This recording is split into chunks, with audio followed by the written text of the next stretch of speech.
Évangile de Jésus-Christ selon saint Luc.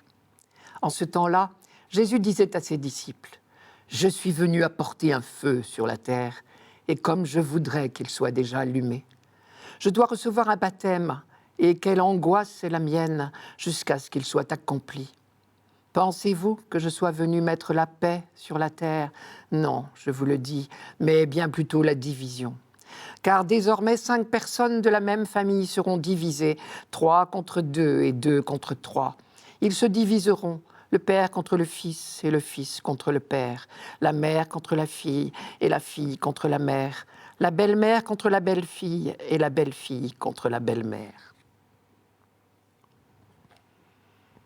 Pour décrire sa mission, Jésus la compare à un feu. « Je suis venu apporter un feu sur la terre, et comme je voudrais qu'il soit déjà allumé. » Et très vite, on a pu mesurer les conséquences de l'annonce de la bonne nouvelle, aussi bien dans le monde juif que parmi les païens. Depuis le feu de la Pentecôte, cette annonce est comme une flamme qui se répand à toute vitesse dans les herbes sèches ou la forêt. Dans le peuple juif, elle paraît destructrice de tout l'édifice religieux. Dans le monde païen, elle est considérée comme une contagion déraisonnable. Saint Paul l'écrit aux Corinthiens : « Nous prêchons un Messie crucifié, scandale pour les Juifs, folie pour les païens. » L'incendie est tel qu'il laisse des traces indélébiles.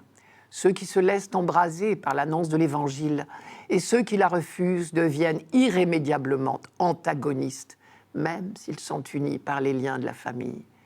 Et l'on voit se réaliser ce que décrivait déjà avec désolation le prophète Michée, en son temps qui était un temps de détresse. Le fils traite son père de fou, la fille se dresse contre sa mère, la belle-fille contre la belle-mère. Chacun a pour ennemi les gens de sa maison.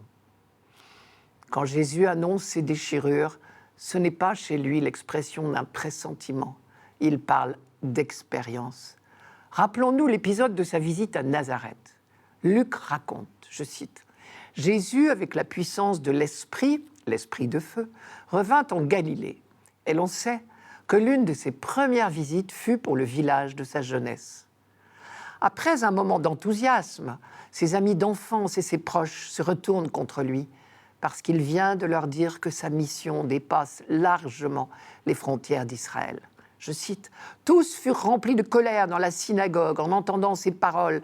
Ils se levèrent, le jetèrent hors de la ville et le menèrent jusqu'à un escarpement de la colline sur laquelle était bâtie leur ville pour le précipiter en bas. » Et ce ne seront pas les seules circonstances où Jésus va se heurter à l'incompréhension, voire à l'opposition des siens.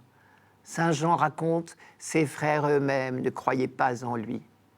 D'ailleurs, Jésus n'hésite pas à dire à ses disciples que l'une des conditions de l'annonce du royaume de Dieu est l'acceptation de possibles déchirures. Je cite, « Si quelqu'un vient à moi sans me préférer à son père, sa femme, ses enfants, ses frères, ses sœurs et même sa propre vie, il ne peut être mon disciple. » On se souvient également de la réponse de Jésus à un homme qui lui disait « Je vais te suivre, Seigneur.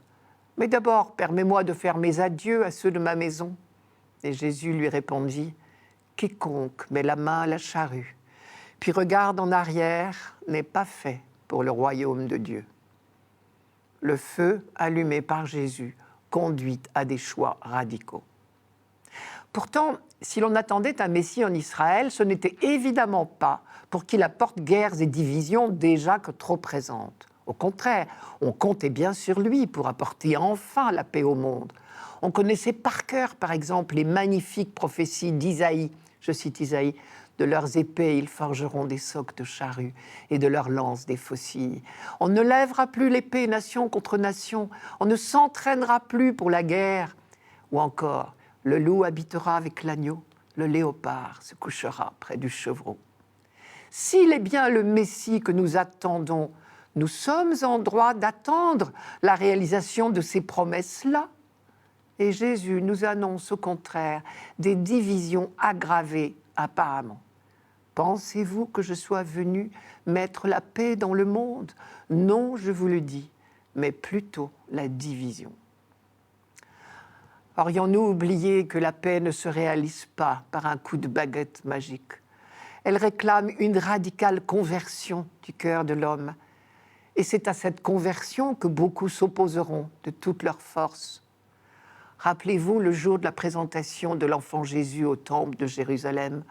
Siméon l'avait bien annoncé.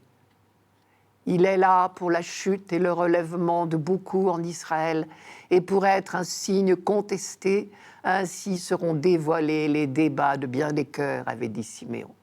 Le message de paix rencontrera donc dans une première étape plus de contradicteurs que d'adhérents. Envoyé au monde perdu pour lui dire l'amour et le salut de Dieu, Jésus a rencontré la souffrance et la mort, comme il l'avait annoncé lui-même.